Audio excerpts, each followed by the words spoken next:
He raised the question.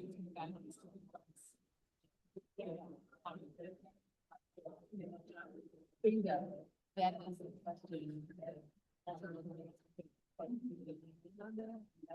question. Oh, I think this is. There's still about. Yeah. Well, we were talking about the time. To do something with,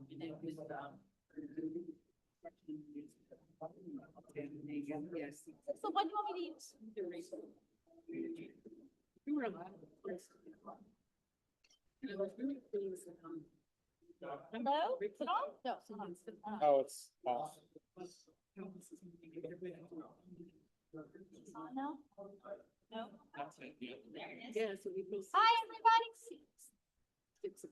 Welcome, and thank you for your patience as we get set up in this center. This is a new location, as you know, and it's a little bit frightening. I got a huge reverb behind me that I was not expecting, although I should have expected it.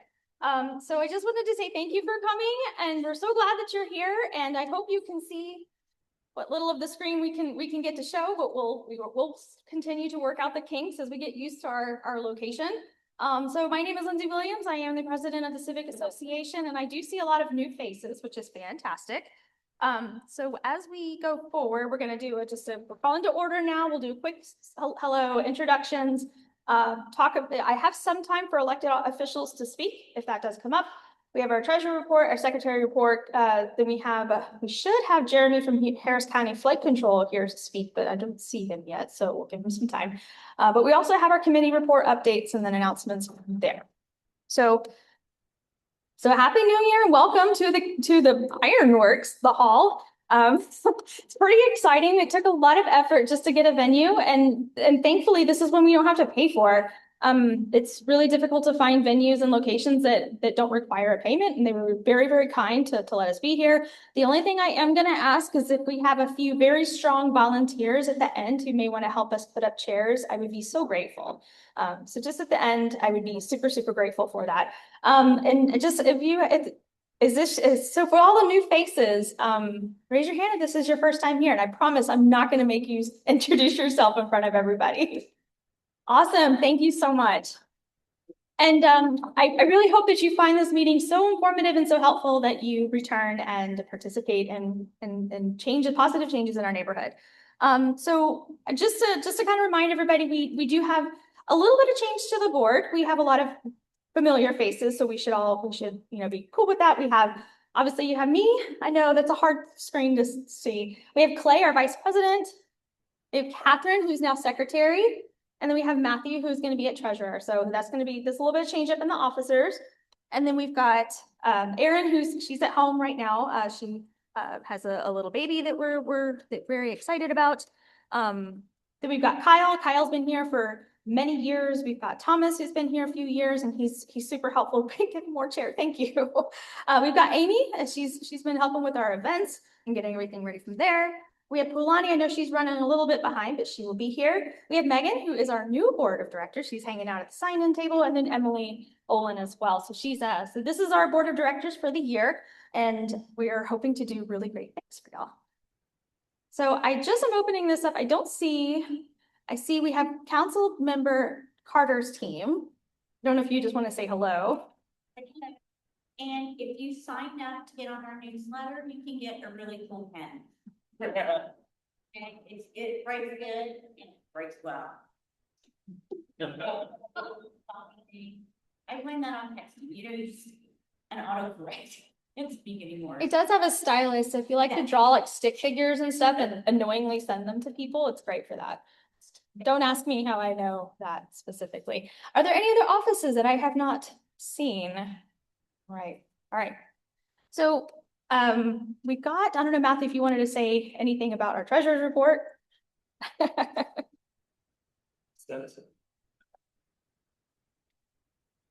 So for those of you that I don't know, my name is Matthew Donovan. I was elected to be the treasurer this year.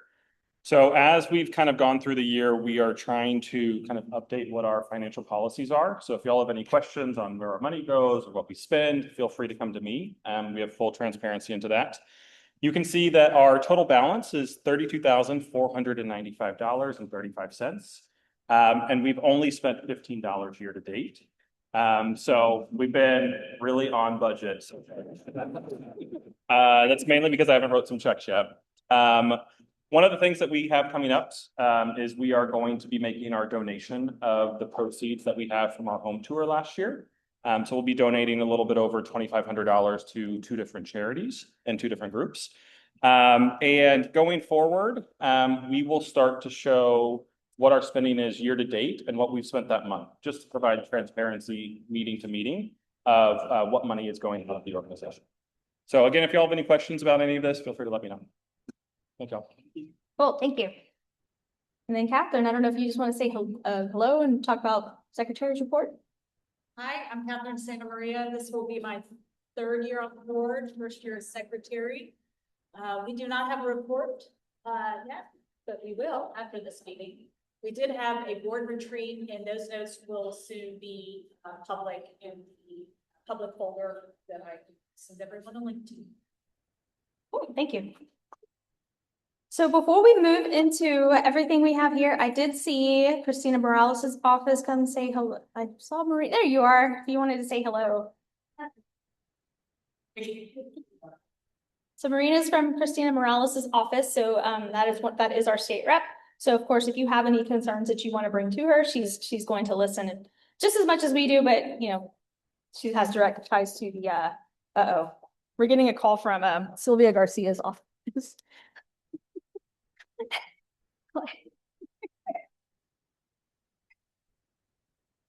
Yes. Hello, everybody. I'm suddenly being put on the spot as my role as vice president to take over and preside when our president is unavailable. I want to thank you all for coming today. It's good to see so many people here. We weren't sure how many people were going to find their way over from our Cape Center location, but we're so grateful that you found our new home, and we hope to make it a little more comfortable as we go on throughout the year.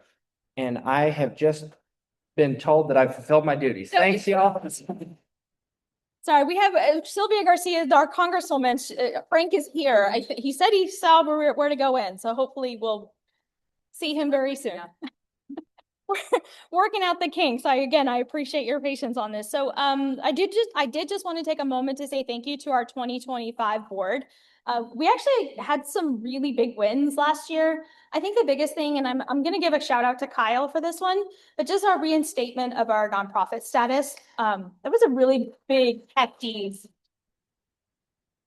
That was something huge that he did. It just a TLDR about like what that was. Our nonprofit status had lapsed. Oh gosh, it was like 15 years ago.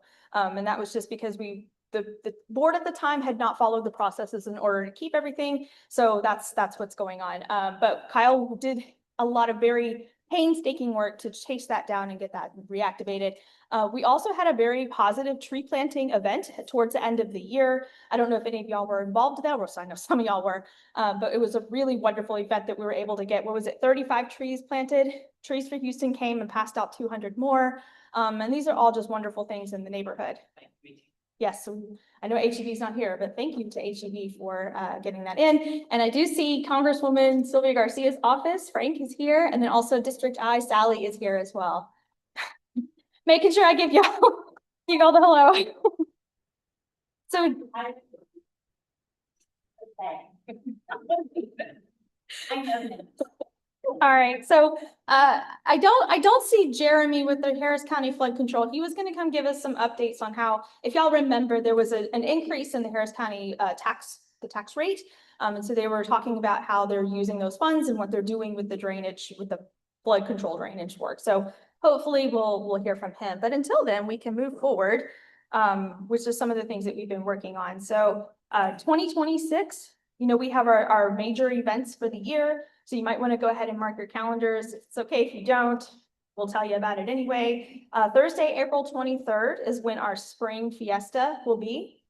And then October 7th is National Night Out. So if y'all remember, these are out on the Esplanades. We always get so many wonderful people out there. There's usually a plant swap at our spring fiesta. And it's just a wonderful event. Hi, everybody.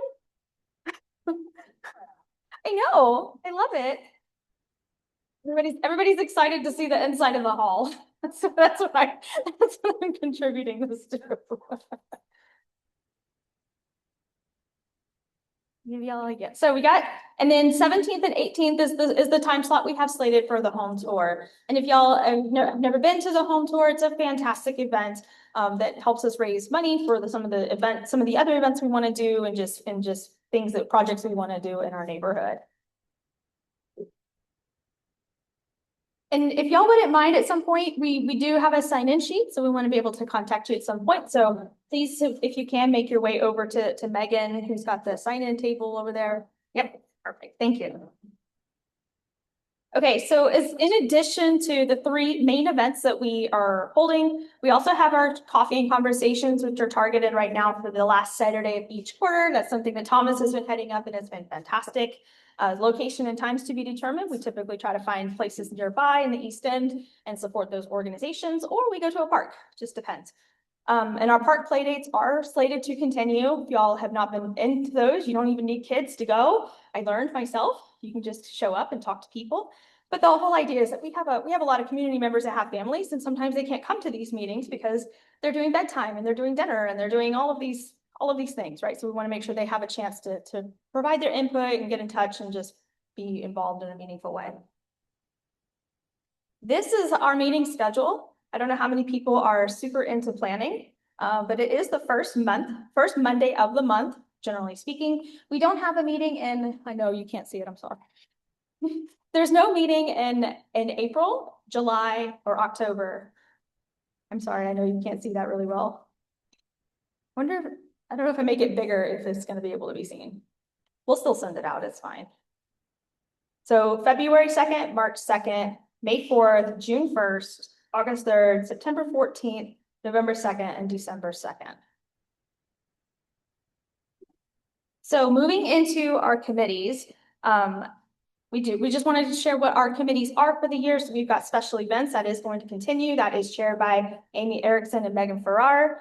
So the purpose of this meeting is they're the group that is responsible for planning our play dates, working, and Thomas is in that group as well. So just getting our coffee and conversations and just getting out there in the community and doing these events for y'all. It's not really for us. It's more just to provide that community space for everybody here.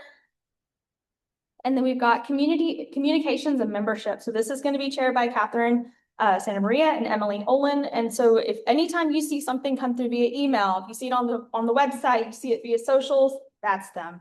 And there's some plans to make some improvements to the website, so we'll be seeing those moving forward. But the whole idea is just to grow engagement within the organization, as well as just extend our reach as much as possible. We have trains. That's me. I don't know anybody who needs further explanation. But we're going to continue the train advocacy, and we'll talk about some of the updates as I go through our projects. But we just advocate for improved interaction between the freight trains and the community. So that's the quiet zones, that's the infrastructure, that's all of these things that are associated with it. And we're just looking for meaningful ways to be a part of the solution and not just complain. We do have our home tour committee, which Matthew and Aaron are chairing coming together again for another force of nature, getting that going. They plan, coordinate, and execute the biggest and most celebrated event in Eastwood. And so we're really excited to see that committee continue on. So this year we're trying something a little bit different with fundraising and sponsorship. This is going to be chaired by Matthew and Emily. And so as we've come to learn, there are organizations that want to sponsor coffee and conversations, and they want to donate to our play dates, and they want to be a part of it. But we want to make sure that we're doing this in a meaningful way, and we're not having multiple people reach out to different organizations. And so we're just trying to be a little more coordinated with that effort and just bringing those dollars into us, especially now that our nonprofit status has been reinstated. It helps us put everything together in a meaningful way and put back into the community. Beautification and quality of life.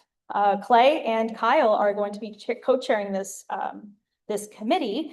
And what's really cool about this is that this is improving the quality of life, coordinating beautification events, tree planting, cleanups around the neighborhood. And also kind of looking for Paul O'Sullivan. We're gonna kind of shoo you into that as terms of getting the minimum lot size stuff organized and ready to go so that you'll have like a place to live with that. But I don't know if y'all know, but Paul O'Sullivan has been responsible for getting all of our minimum lot sizes updated, I guess I should say. The ordinance is in place, and that's a huge lift. What that does, I'm sorry.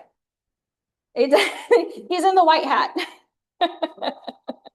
And so this process is pretty painstaking, you know, going to and getting enough signatures and going through and putting up the signs, making sure we're in compliance with the city, making sure that the language is correct on the signs. And what that does is the minimum lot size doesn't completely eliminate the townhouses from coming in, but it significantly reduces the chance of it. And so there's ways that works, but like if you can reduce that minimum lot size, then it helps with that process and keeps the townhouses development potentially out of the neighborhood. So if you don't have one, we can talk to Paul, we can get you all set up and squared away to move towards getting that taken care of. But I know that that's a big ask, and we just did, I think, what was it, 40 houses? How many was the last one? It was a huge number that we just got. 14 petitions. 14 petitions, but that's block by block for protection for the next 40 years. So that's great. That's what we want to see. We want to see that extend out as much as possible. And so with this, I do have a request from our beautification committee, and I hope we can all see it. Have y'all ever done, y'all remember the mentees? So you should see this on your phone, or you should be able to scan, and it'll show up on your phones if you can see it.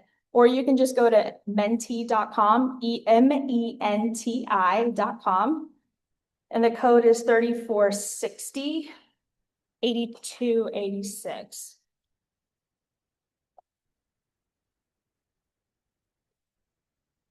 We're going to do a little game where we rank the priorities of what you want to see.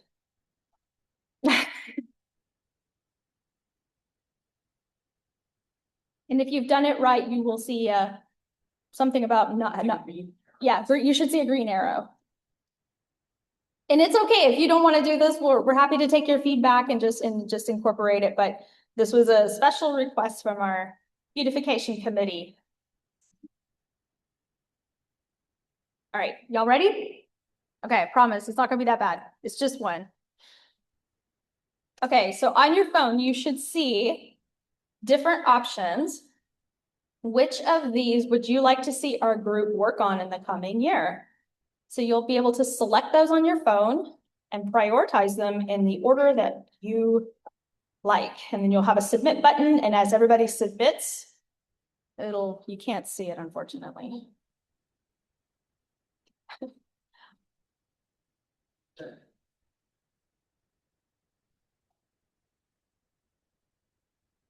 So for those of you that are on your phones, you should have a chance to be able to kind of put everything that you see into a list.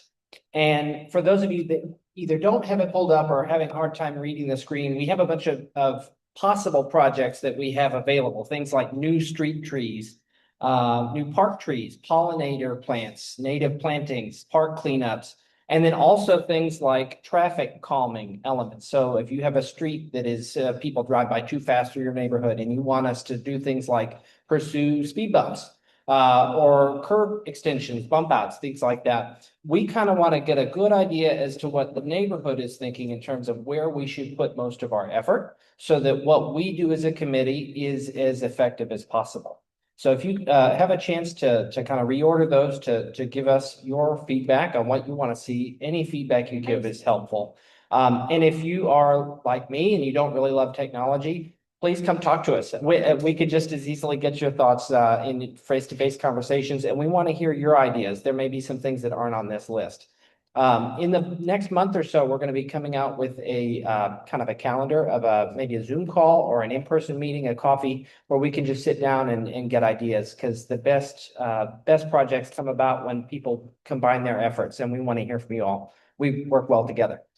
Amy, Accepting members. we would love to hear from you. If you have a green thumb, if you have a brown thumb, but you have green ideas, and you just want to help, we would love to talk to you. So come and talk to me after the meeting. I'd love to get you involved.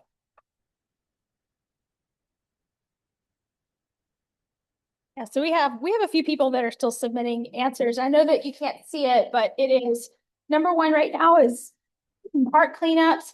Then we have green space improvement. We have neighborhood signage and decorative treatment, traffic calming speed treatments, new street trees, pollinators, and native plants, new park trees, and new shrubs and flower beds. That's the current order. I feel so bad. They all can't see everything.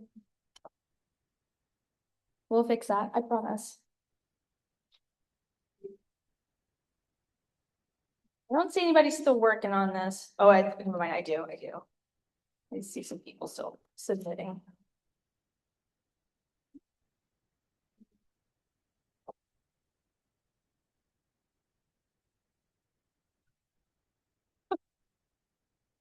It's been fun. That's okay though. That's why we're here.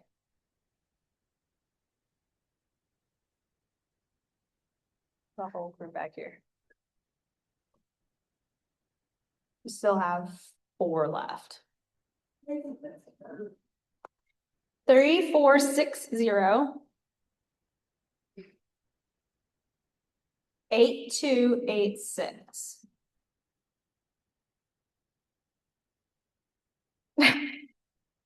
You shouldn't have to create an account. You should be able to just put the code.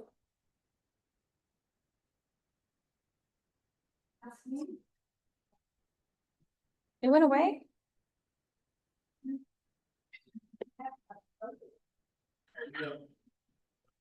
All right, we'll talk to y'all separately. I'm sorry, we'll talk to Clay afterwards. Be sure to talk to Paulette. All right, so that was the only question we have on Menti this time, which is I'm really glad that we didn't get a whole bunch of, I usually give like bigger surveys and try to get a lot of feedback, but this is probably a good time to not do that right now. So we'll move back. All right, so after this, we start talking about the priorities for the year. And this is where like the meat of our conversation today is going to be. And I have a tendency to just kind of like dump information on y'all. So if you need me to stop or you need me to pause or you have questions, let me know because it's going to be a lot. So I think just understanding the landscape of our year, right? We have a lot of elections. How many of y'all know how many elections we have this year? It's too many, okay? I couldn't even put them all up here. So we have Congressional District 18. So they just finished the term, like they just finished the elections to finish out Sylvester Turner's term. March is when we start the primaries for the 2026 midterms. Okay, and so this is, yes.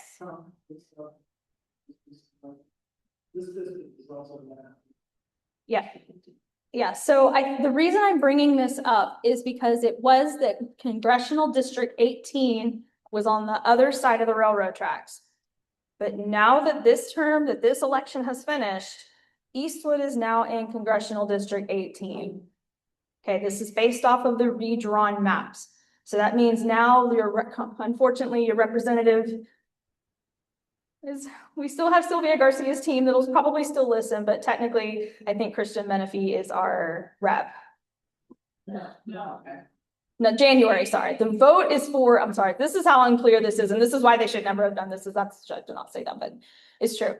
So Sylvia Garcia is going to stay with us through the remainder of this year. And then after we vote in a new Congressional District 18 representative, which we will be able to vote in, January 1st is when Eastwood all the way switches to Congressional District 18. Is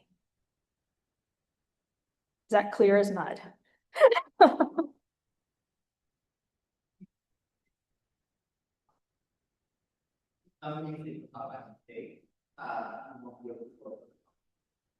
Yep.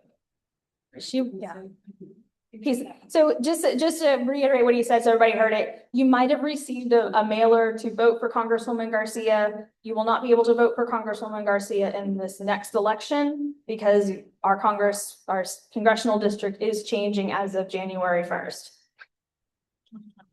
2027. But the election is. But the election is in 2026. Yeah, the primaries start in March. Yes.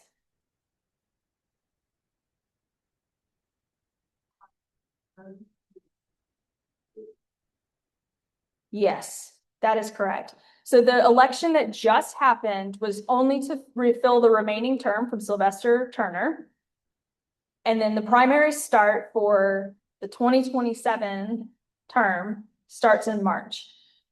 And so that's when you're probably starting to see a lot of different candidates that you have not seen before. And that's just something to keep in mind. I know that that's incredibly confusing. Yes, Kyle.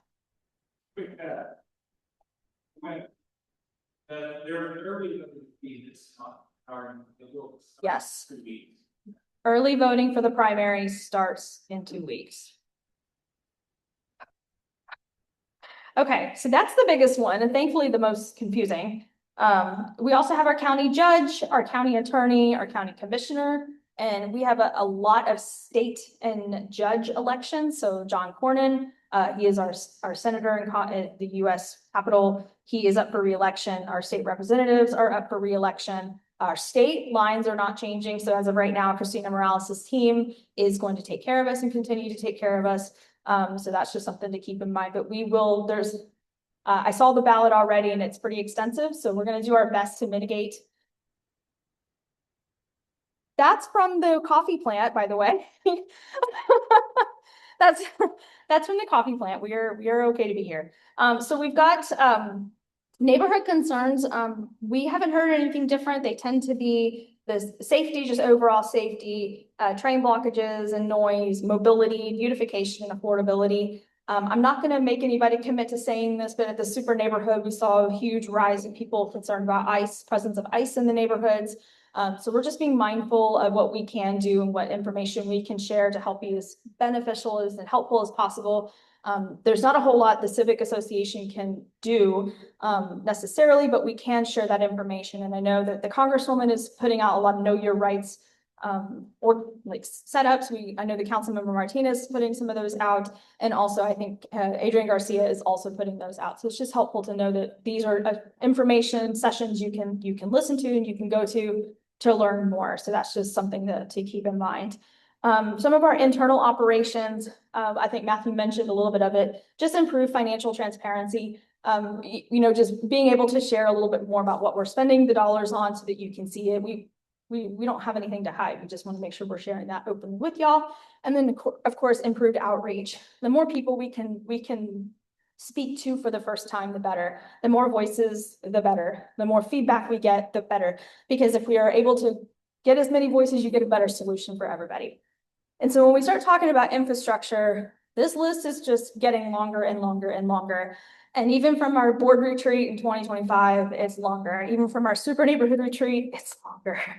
And so we've got things like the 45 expansion project. We're already seeing the drainage. We got the Easton Rail study, which we'll go into in just a minute. Eastwood Park is going to start to see updates and changes. So that's coming up. We've got the Telephone Road project, the Westbelt Improvement Project down the line, sidewalk projects, and of course the capital improvement projects.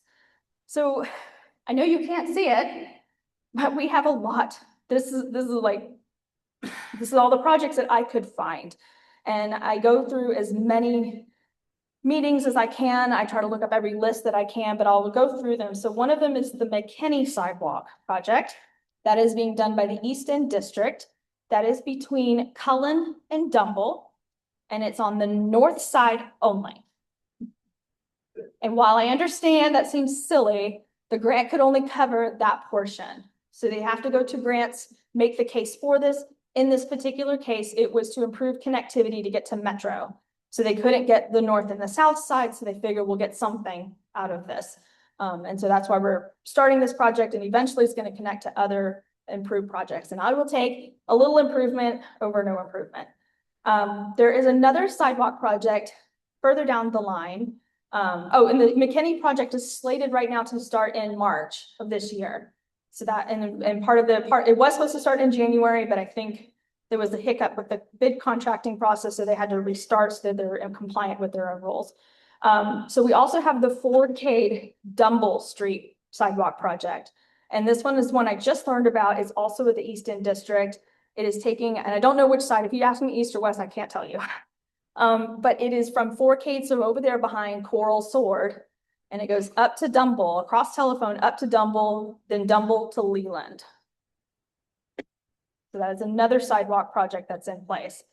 I just learned today that Polk Street from Baird to Wayside is also getting a sidewalk project. So just improve sidewalks, improve mobility through the East End. They probably no surprise to anybody, they are having trouble working out the sidewalks over the freight train lines. Union Pacific does not make our lives very easy, so of course they're going to give that project its own thing. We have the telephone redesign.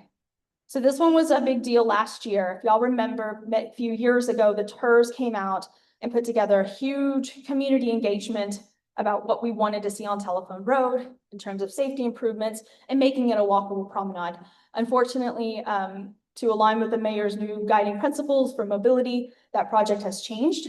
And so we're going to see 6-foot sidewalks on one side, 8-foot sidewalks on the other, and we're going to see 4 lanes of continuous traffic with no center turn lane. And no bike lanes. So that's the update that we have right now. That is slated to start in the fall of this year. So a lot going on, as y'all know. The East End Rails Study. So this is a big one for the freight trains. This is being led by Harris County Precinct 2. And we had a heavy hand in putting together this grant. And it's a $2 million grant that is studying all of the at-grade crossings on the triangle. Do y'all know what the triangle is? I'm seeing lots of nods, but we'll go ahead. But I hear a no, so we want to make sure we know what that is. If you look at the freight train map, there are 3 lines. You have the westbound line, which is right here. You have the Galveston sub, which is right behind us. And I tell you, when that train comes by, it's going to blast us all out of here. And then you have the eastbound line. And they've all turned into a triangle. And when all 3 of those trains are stopped, there is only one way out of Eastwood. And the problem with that is that we have Fire Station 18 here. And so this means 2 Mercy routes are blocked. And so that obviously is a problem. We've had people die. We've had houses burned down. And the problem that I see, also I just want to put this into more numbers, is that the nationwide average for emergency response is 5 to 6 minutes. And in the East End of Houston, it's 12 minutes. And that's because the fire trucks have to get around the trains. So this is why we want to understand what are the possibilities, what are the things going on, so that we can open up areas for our firefighters and emergency responders to get where they need to go safely. And so that's what the rail study is going to take into account. There are 14 at-grade crossings, and they're going to evaluate what is possible, what can be done, and provide potentially designs to the community. And as part of that application, they have to do extensive community feedback, because we have decided, and we have put our foot down. We're not going to just accept any project that comes into Eastwood. You have to talk to us. We have to be a part of the solution. And every single conversation that Clay and I have had, Lisa and I have had with officials, you have to come to us. We have to work it out with you. And so this comes into the Lockwood grade separation. So if y'all remember, a few years ago, Metro tried to come in and put an overpass in our neighborhood. Okay, remember that did not end well for them, right? The community came out and said, no, that's not what we're going to do. So a grade separation, just to understand what that means, that's going over the train tracks or under the train tracks, right? And so what the firefighters have been pushing for is Lockwood is one of those Mercy routes to get out into the fire district to assist other fire stations like 17 and 16, right? Just being able to go out there and say, hey, we have to get to 5th Ward. We shouldn't have to go all the way to the freeway, because now the freeway is going to be under construction. And now Emancipation is going to be torn up because of the 45 project and all of these different things happening, right? So we have to be able to free that up for our emergency response team. So Houston Fire is really pushing for the Lockwood grade separation. So Precinct 2 did ask us for a letter of support if they were to look for a grant for that specific crossing. And what Clay and I talked to Precinct 2 about is we said, hey, listen, we have not talked to the community about this. We're being very clear. We don't know what the community wants here. And what we do know is that we want to be a part of a solution that is meaningful for our community. We want to make sure that the area doesn't flood. We want to make sure that you mitigate any tree loss, that if this does come to fruition. And we want to make sure that we are a part of it, and 100% an overpass will not be tolerated at this location. And we also reiterated, we don't know what else the community is going to ask for. So we did provide a letter of support, but we did tell them that the community has final say on what goes in. And they are aware of that. Our reps are aware of that. I know Christina Morales is very aware of it. I know Congresswoman is very aware of it. Our State Senator Carol Alvarado is very aware of it. So we don't know if we don't know if Harris County is going to get that grant. We won't know until the end of February, early March. And if it does come to that, then they are going to have to finish the rails study. They're going to have to do community feedback and engagement before anything can even be done at that specific crossing. So we do have some promises on ideas to make it a part of the community and something that's helpful and meaningful. But I did just share, like, the community has final say. So I just want to make sure that y'all know that we did put out a letter of support to look for alternatives, to look for solutions, but they have to engage the community. So before I go on, are there any questions about that? What's your question, Roy? Yes, it's an ongoing discussion. Mhm. We have not committed to anything specific without community engagement. All right. So moving on, even though Leland Cullen, y'all know over there by Mandolas, there's the two train tracks that are 200 feet apart. That one, it has its own grade separation study. I don't know what that's going to look like. The Easton Rails is studying that, but TERS 24 is also looking at that grade at the possibility, the feasibility study. TERS 24 does, right up to the railroad line. It's a very unique boundary down there on the west side of the tracks. But yeah, so they are taking care of that. They are looking at that. And so hopefully we'll be able to get feedback from TERS 24 and also from potentially the Gulf Coast Rail District and the Easton Rails in order to get that. The Easton District is doing, for some of y'all who've been following the Polk Street stuff very closely, the Easton District is doing a Western Gateway study. And what this means for us is that we've had a traffic study from Houston First. We've had a traffic study from TxDOT, but we don't know if those include the games. We don't know if those include impact from the trains. We don't know what this really means because they all say something different, right? So this study is going to take those Western gateways on 45 or on 59, the new potential 45, and it's going to take a look at Leland and Cullen and McKinney and Jensen and Emancipation and see what the traffic impact is from the TxDOT project, from the Polk Street closure. And it's going to evaluate what is actually happening in our neighborhood and then compound it with the conventions, with the trains, with the games. I mean, you throw 30,000 people down there and it's a whole different ball game. We know that, right? But that provides the data and information we need to make smarter decisions moving forward. Public, that one, they just got the grant, so the funds have not been released yet. But I'm happy to pass on information because what I have told Jack Hannegriff, who's managing that one, is that we have a lot of people who would be very interested in participating in that study. So when they're ready for that, I'm probably going to engage a few of y'all to be a part of that conversation, as well as some folks from Edo. All right, so public safety improvements are coming to navigation in Harrisburg corridors. And the corridor for Harrisburg is right there. We're in the concept community where there's a lot of walking and moving. If y'all ever, I mean, y'all see it all the time. People are going the wrong ways on the streets. People are walking and crossing streets and it just really gets chaotic there. So just working on making the safety improvements to just reduce the number of crashes and the number of, the number of people that are injured at those intersections and crossings. It's mostly geared towards pedestrians and bikes, but it does provide some good things for our vehicles as well. Eastwood Park Phase 1 implementation is happening this year. It is in 2 phases. It's with the TERS. So I think the fall of this year is when we're going to see some changes to Eastwood Park, and then the remainder are going to be done next year. Yes. That's the one that's between Dumble and Lockwood. It's kind of not quite to Lockwood. It's at 5,000 Harrisburg.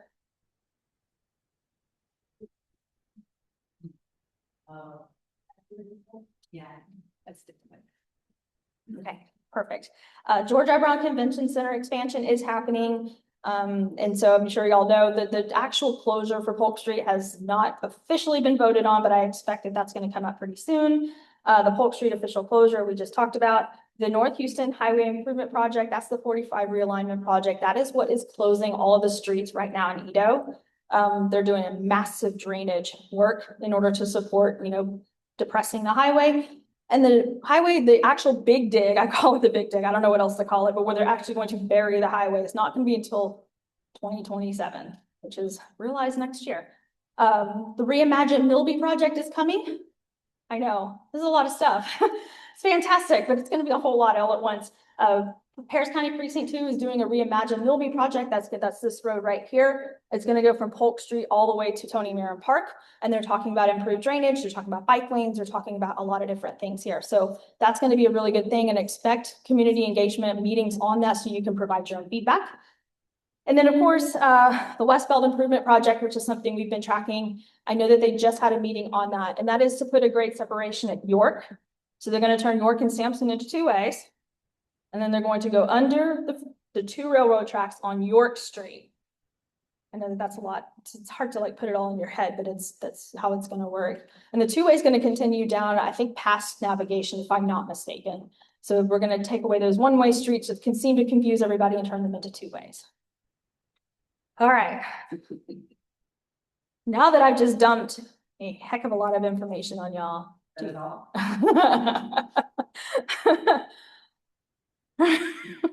don't want to know more, you know that. Are there any questions that we haven't answered? Yes. Yeah.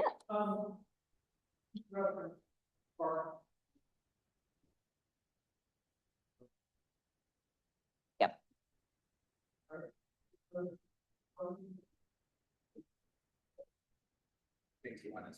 Phase 1 is funded. And they also have a maintenance agreement, if I'm not mistaken. Sure. So the Eastwood Park master plan has been in the works for a very long time. That's what you talked about, Paul. I know a lot of you participated maybe about 2 years ago in brainstorming for what that park is going to look like. As of last fall, they did secure phase 1 funding, which is going to be basically a gigantic transformational facelift of Eastwood Park. So the park that we see now is going to look very different from the park that you will see in the future. There are eventual plans to try to do something like rebuild the community center that's there, that community building. But in the meantime, what you're going to see is a big facelift in terms of signage, brand new playground equipment. They're going to be moving and demolishing the baseball fields that are rarely used there and removing those big field lights and creating a new game space, new trees, new pathways, new doggy poop bag trash cans that are going to go all the way around. And then they've gotten some really good feedback on what type of playground equipment they want to put in. Different types of playground equipment for different kids of different age ranges. And they're also going to be expanding the skate park that's there.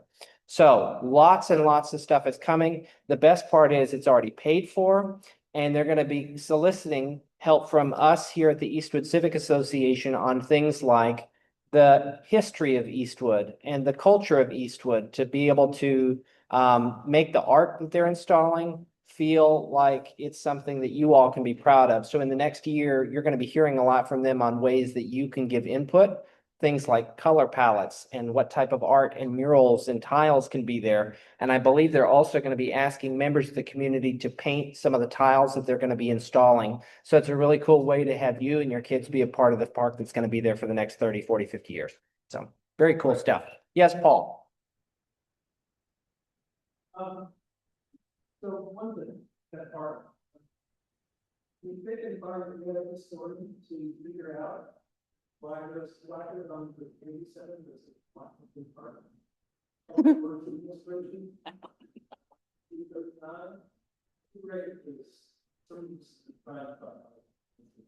I did not know that was there. I'll bring it to park director, regional director's attention. They might be interested to know too.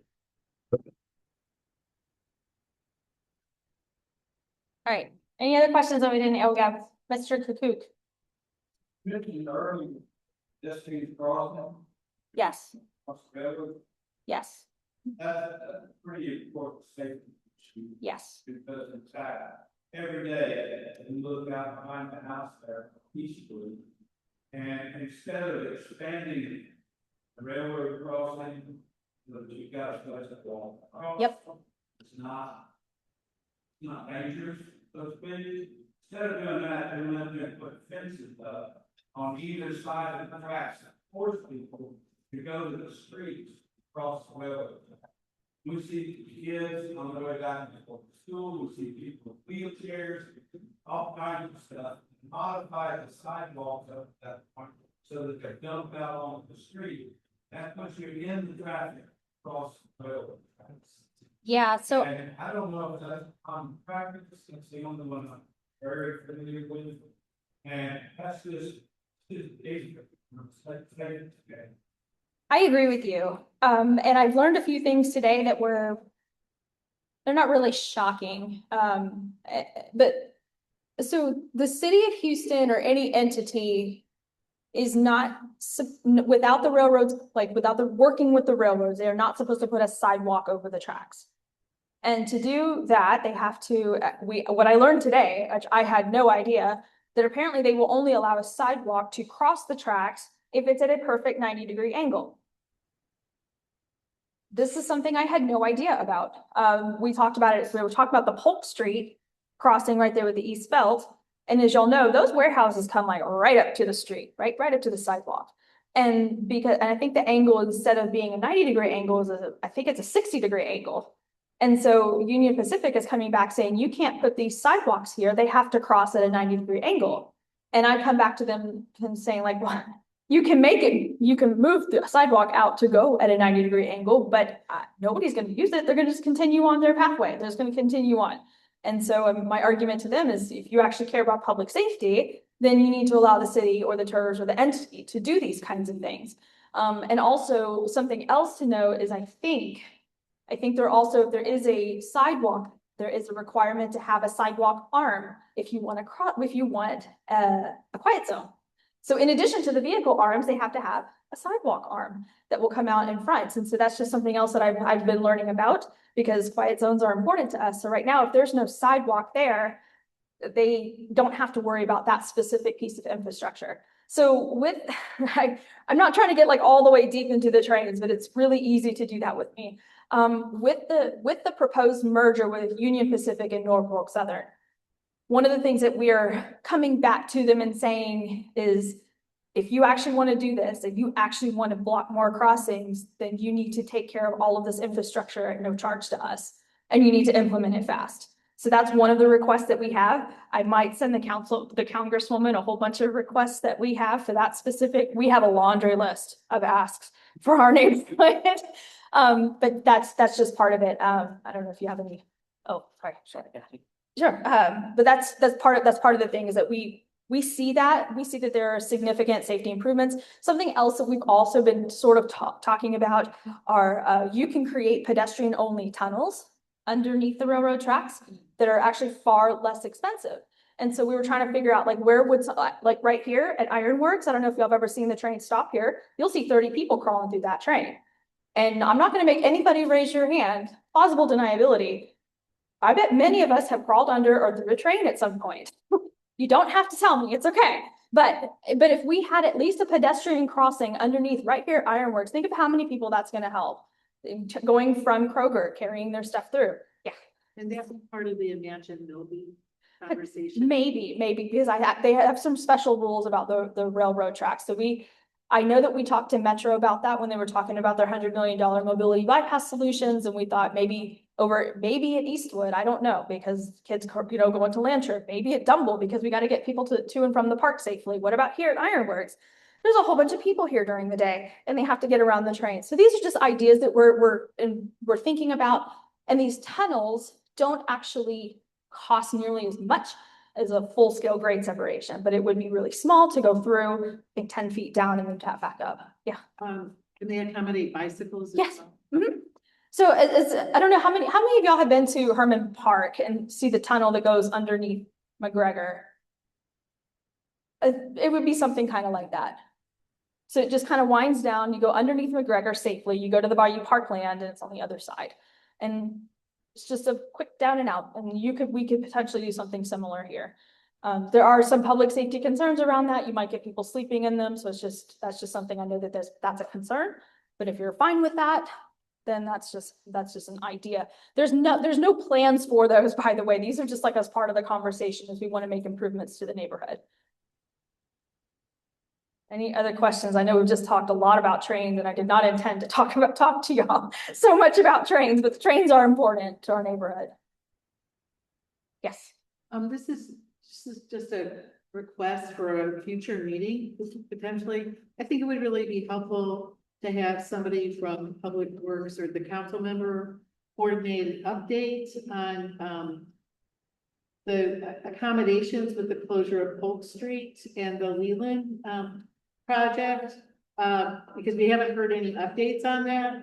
And I think it would be a way of us being informed, but also for accountability. Yeah, we can put that together. I know the super neighborhood wants to put together some town halls, and those are just some ideas that we could share, because they are supposed to be making Leland a two-way as to support the loss of Polk Street. I don't know where that is. I don't think anybody in this room knows where that is. The last I heard is that the traffic study had not been done yet in order to complete that. So I don't know. And that was just a rumor. So I don't even know what that means for all of us. Yeah.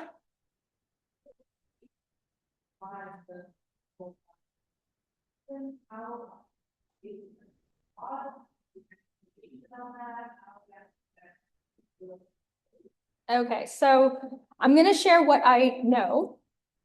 And y'all can take with this as what you want.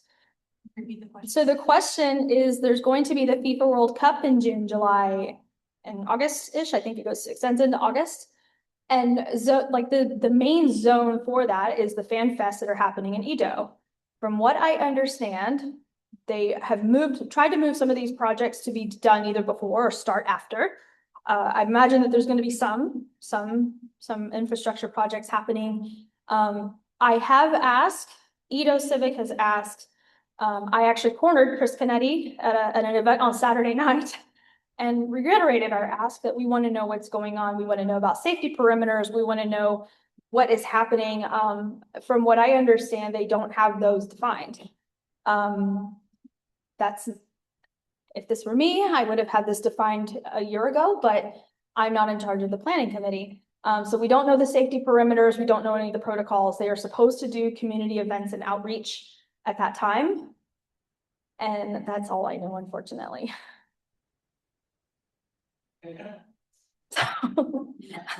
Don't you be heckling me, Kyle. Is that something our elected officials are helping to do? Their offices are helping to bring the World Cup officials to talk to our neighborhood? I have asked, their question was, are our elected officials also assisting us in raising that concern, that we want to know where these perimeters will be, what the protocols are going to be, because we have friends in Edo, right? And they don't know how, if there's a safety perimeter, how are they going to get emergency response, right? How are they going to get in and out of their homes? So we have asked. I know Councilmember Martinez was attending a lot of meetings. I've been trying to get as much as I can from Harris County Precinct 2. They don't have any significant updates. It sounds like the planning committee just hasn't released anything. And I'm even now starting to stalk the HGAC meetings to try to find this info. And I've been unsuccessful so far. I did learn about like where the safety perimeters are. I think they call it, there's like zone 0, like the zone, and then there's zone 1. And I think we're technically in zone 1, but that's still heightened security. Like, do we need to know if there's going to be, a flood of police officers here?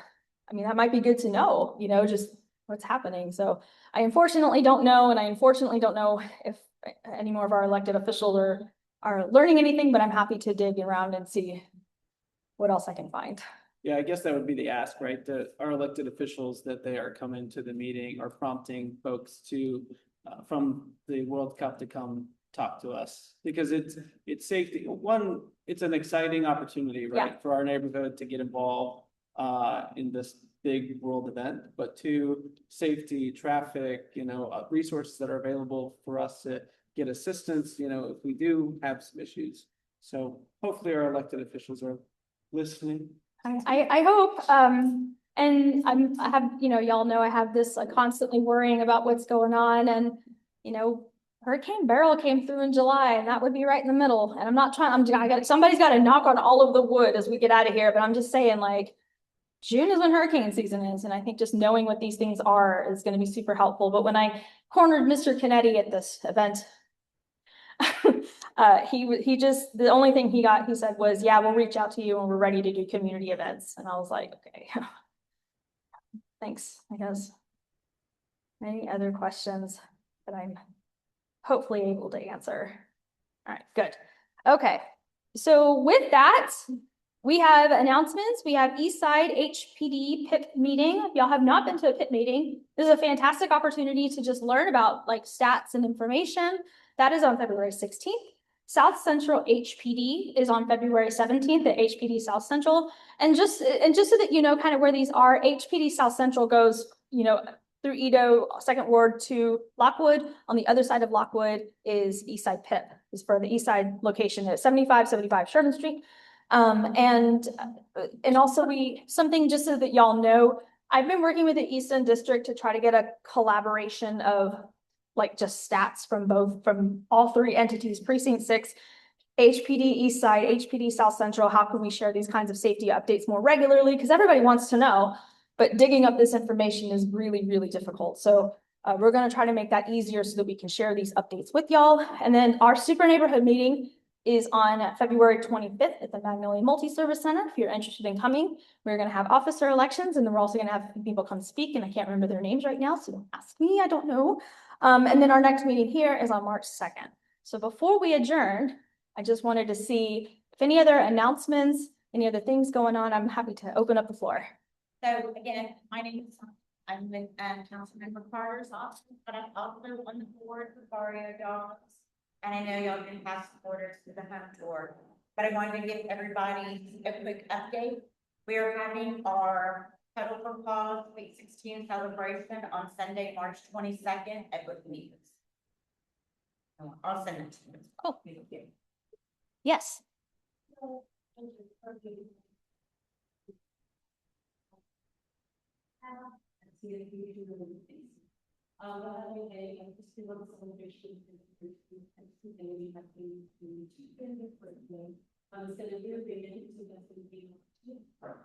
those who participate to share the story, essays, poems from your favorite author, and then there's will be stories of fish cases and crafts. Even if you can't participate in the reading portion, please come and celebrate with us. Any other announcements? Y'all, I can't believe it. Can't believe it. We did it. Oh! Oh.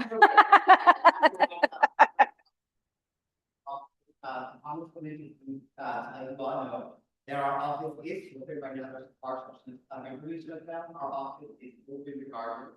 Even if you're the photo shutdown, we're still open. We will never close our doors regardless of down or not. We will be open here to certain constituents. Now there are some federal departments that are closed agencies. So that's what might help with Social Security.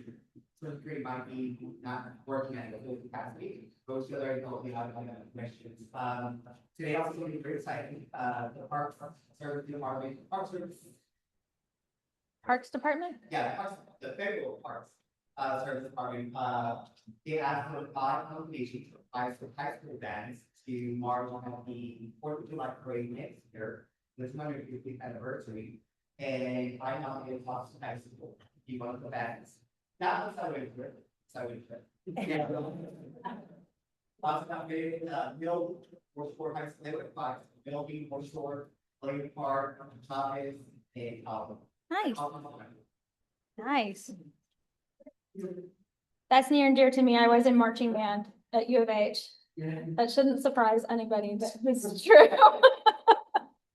But yes, any other announcements? Yes.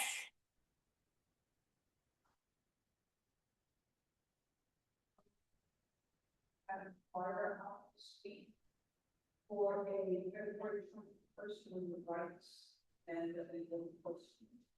We'll need to register. We'll be sending it to the with that. Perfect. In case y'all didn't hear, there's a. Yep. Perfect. So if y'all didn't hear that Councilmember Martinez is hosting a Know Your Rights event on February 21st.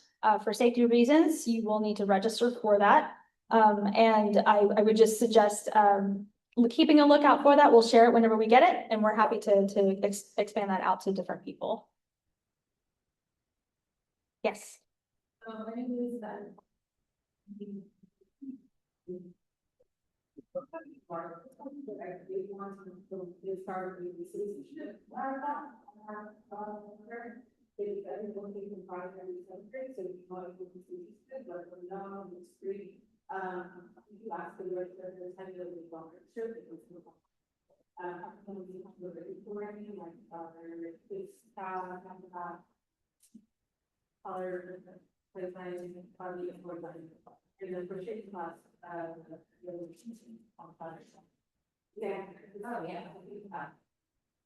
so we are looking for there and I'm making reports to the expanding our adult program. So if you guys have any suggestions, please let me know. I'm doing this indoor. All right. So before we officially adjourn, I'm gonna make a request. If you wouldn't mind taking your chair back to where all the tables are. And we might need some help moving these tables back to where they go.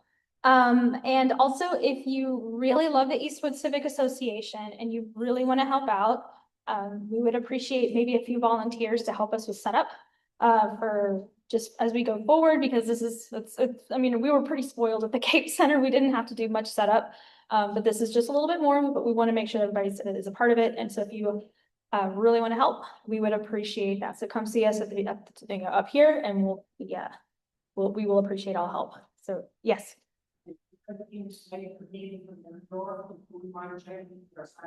Yes. Right. It's a huge group. So just if you haven't signed in, just be sure to sign in on the way out, and we will be especially grateful and thankful. All right, cool. Thank y'all. Anytime you get coffee.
I report. I haven't. I just did it yesterday.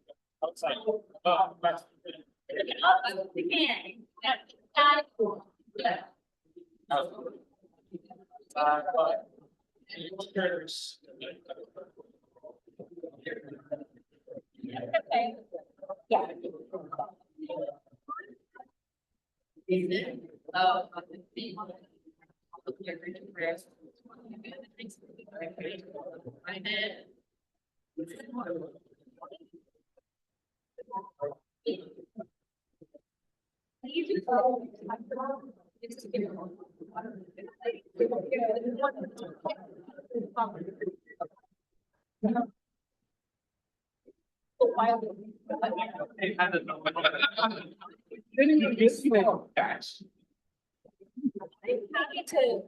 I'm happy to pass you my info. I do. And I can see what I can find out. Maybe there's another way for this.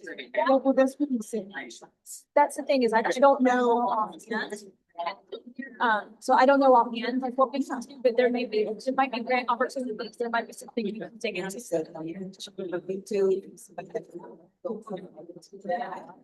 Yeah. And also. Talking to my father.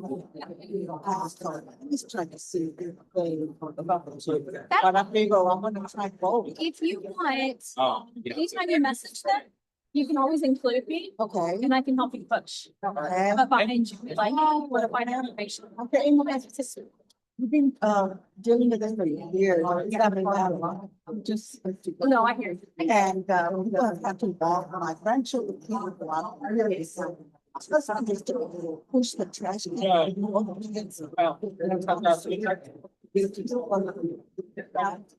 And it's just dangerous. One man, one time, I mean, couldn't go to the store, but it was so broken. You had to be on the. Just wow. And kids are on the street. Now, Tommy's getting more busy. I think about. Thank you again, Al. Oh, boy. As always. Sorry that, the councilwoman won't be my congresswoman. Yeah. Did your vote to include me in the email that? Can I rush? I'm there, just. I think I sent you a text to this number. Yeah, do that, remind me who I am, about to read, so that we can. We're second. Yeah, because we don't know. I know it doesn't affect us, however, but. No, listen, I'm just gonna sign everything out. You know about Main Street. And they're widening the sidewalk, so you won't be able to drive north or south on Main Street from Bell.